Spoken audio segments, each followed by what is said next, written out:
President Trump just wrapped up a press conference after last night's historic midterms, but everyone is talking about his heated exchange with CNN's Jim Acosta. Watch. They're hundreds of miles away, though. They're hundreds and hundreds of miles away. That's not an invasion. Honestly, I think you should let me run the country. You run CNN. All right. And if you did it well, your ratings would be much better. If I may ask one other question, Mr. President, if I may ask one other question, are you worried? That's enough. That's enough. Mr. President, I was going to ask one of the other folks. That's enough. Pardon me, ma'am. Mr. President, that's enough. Mr. President, I had one other question, if I may ask, on the Russia investigation. Are you concerned that you may have? I'm not concerned about anything with the Russian investigation because it's a hoax. That's enough. Put down the mic. Mr. President, are you worried about indictments coming down in this investigation? Mr. President. I'll tell you what, CNN should be ashamed of itself having you working for them. You are a rude, terrible person. You shouldn't be working for CNN. Go ahead. I think that's unfair. You're a very rude person. The way you treat Sarah Huckabee is horrible. And the way you treat other people are horrible. You shouldn't treat people that way. Go ahead. Go ahead, Peter. Go ahead. In Jim's defense, I've traveled with him and watched him. He's a diligent reporter who busts his butt. Well, I'm not like a big fan of yours either. So I understand. And you heard it there at the end of that clip. NBC's Peter Alexander even stepping in to defend his competition, Jim Acosta. Well, you know, well, let me read this really quickly. This is a statement from CNN. The president's ongoing attacks on the press have gone too far. They are not only dangerous, they are disturbingly un-American. We stand behind Jim Acosta and his fellow journalists everywhere. Yeah, I woke up this morning very hopeful, seeing that we have a pink wave, a diverse wave, meaning that we have more women and minorities that are going to be joining Congress and the House than ever before, and bipartisanship, civility in politics. We saw a lot of Republicans and Democrats running on that last night. Here we are again, our very own president, no civility. Yeah, I mean, I see what you're saying, Sam, and it could have been handled better. I think on both sides, though. I think he was being rude to the president. That is the president of the United States.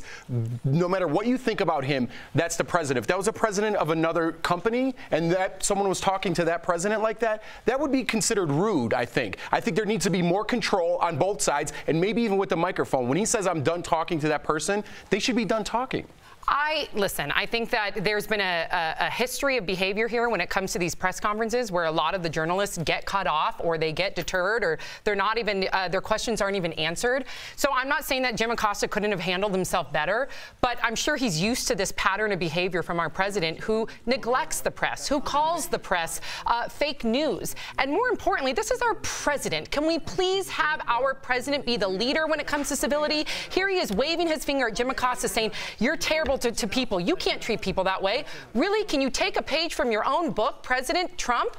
You don't treat people great. Again, it's not even me being a liberal here. This is me just wanting civility in politics, and it's not happening with this president. But is CNN treating him the right way? I don't think so, Sam. I think it's a two-way street. So Jim Acosta, yeah. So could Jim Acosta have sat down and passed the microphone sooner? Yes, and I will give you that. But at the end of the day, he's not the president, and I hold the president to a much higher standard than Jim Acosta. Right, but right now, you saying that, like, we can't go back on the president. The president is who he is. You know what I mean? He is this kind of guy.